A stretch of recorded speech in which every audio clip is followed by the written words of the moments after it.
For today's video guys, tatanim tayo. Medyo malakas-lakas. Ay, hindi naman malakas. May ambon ngayon pero kakayanin. Kasi 3 plots lang naman. Isa, dalawa, tatlo. Yan. Tatlo na lang. So, let's go. Firing!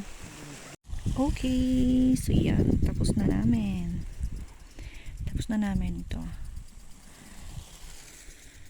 At may sobra pa kaming itatanim kaya magtatanggal ulit kami. I-prepare ulit. Yan guys. Palitan na namin to kasi matagal na to. Sira-sira na yung cellophane niya. Tsaka matagal na rin yung strawberry. Kaya kahit malago sila, konti lang yung bunga. Kaya palitan namin. Almost 4 years na kasi to. Kaya siguro nagsawa na rin siyang mamunga. Kailangan ng maraming fertilizer. Kaya we prefer to change. Eto guys, yung itutuloy namin. Kahapon, umuulan kahapon pero hapon yun ha. Mga past 4 yun. Past 4 or 5 PM. Ngayon naman past 1, quarter to 2 PM. So, ituloy na namin to guys. Okay, so for today guys, ayan, gamitin natin ang mahiwagang guantes at maggabyon-gabyon na tayo. Iganyan po muna para madali po siyang hugutin. At saka para matanggal talaga yung ugat ng strawberry. So, as I've said, we will be changing our plant. Kaya, tanggalin na namin. Alam nyo guys, magandang exercise po ito. Sa muscles at saka sa chan. Kaso, kailangan control muna. Parang, ngayon, magganyan. Tapos, ng konti. Tapos, bukas ulit. Dapat ganun. Kasi sasakit talaga yung chan mo. Kaya yan, medyo tinigil ko muna. And then, ayusin. Hugutin muna yung mga nagabyon na. Nagabyon?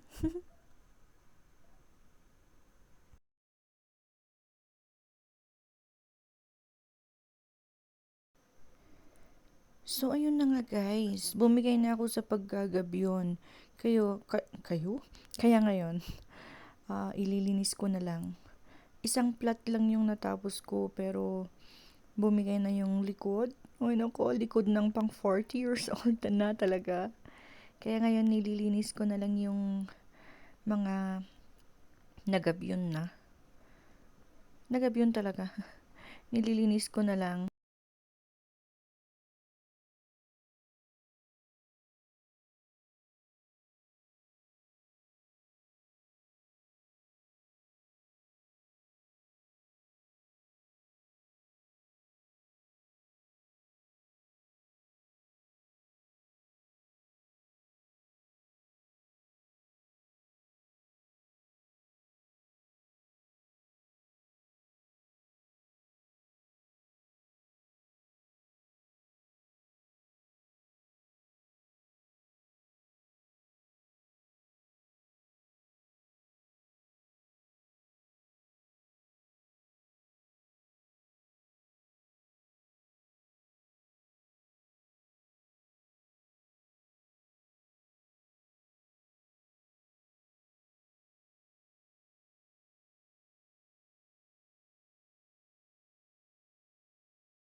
guys.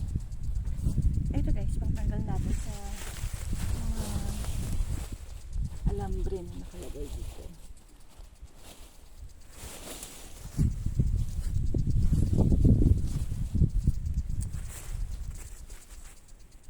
Mga ganyan.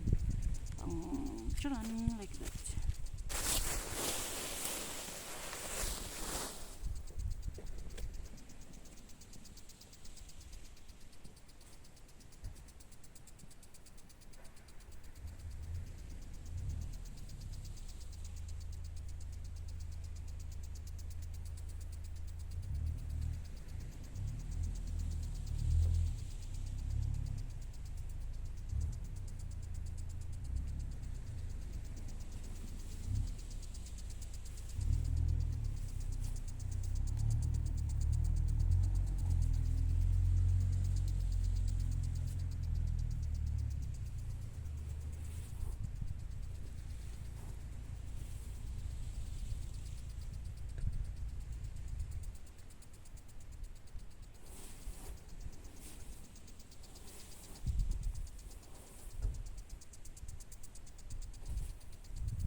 That's it guys.